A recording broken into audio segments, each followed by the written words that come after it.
Hello, and welcome to The Week, your source for all the news you don't need. I'm your host, Michael Oddie. Listen, I have my share of oddball friends. I admit, I'm a cup of oddness myself. Okay, make that a bucket. But if one of my friends told me he is going to trade modern-day comforts to go live in a cave, I would be like, run away much? First of all, have you tried drinking? I can start, door.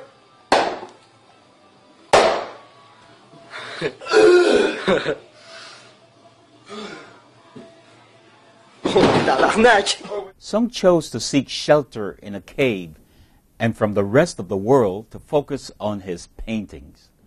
The one-time farmer lives and works in a 60 square meter cave located 1 kilometer from his village. A bed, a table, a painting board are all the things he owns. Song said it took him years to find the perfect cave to create his paintings. During his decades of solitude, he produced thousands of paintings that show local landscape, culture, and historic figures. But it hasn't all been solitude and long nights talking to himself. Sung from time to time leaves the cave to sell his creations. Hey, the man lives in a cave. How much cave time can one man have before really going crazy? Stay. Stop. Stay. Stop. Stay. Stop.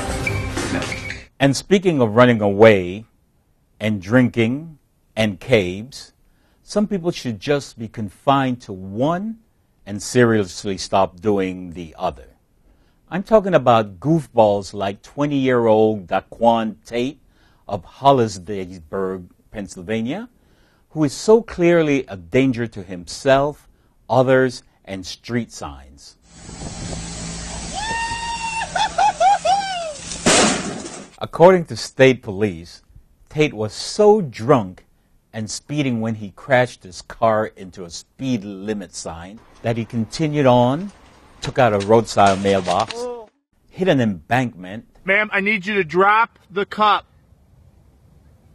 Yep, she's resisted. Hopped out of his vehicle, stripped naked, climbed to the rooftop of a barn, Gotham, from which he then fell to the ground.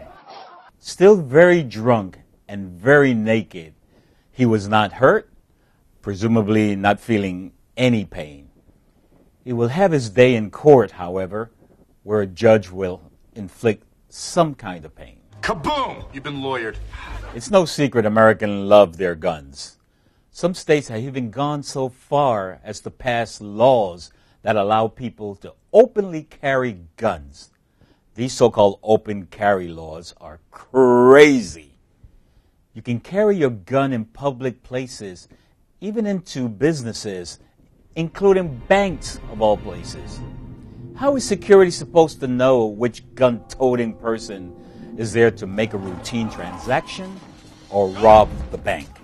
Some have objected, of course, but at least in Texas, one restaurant chain is fighting back.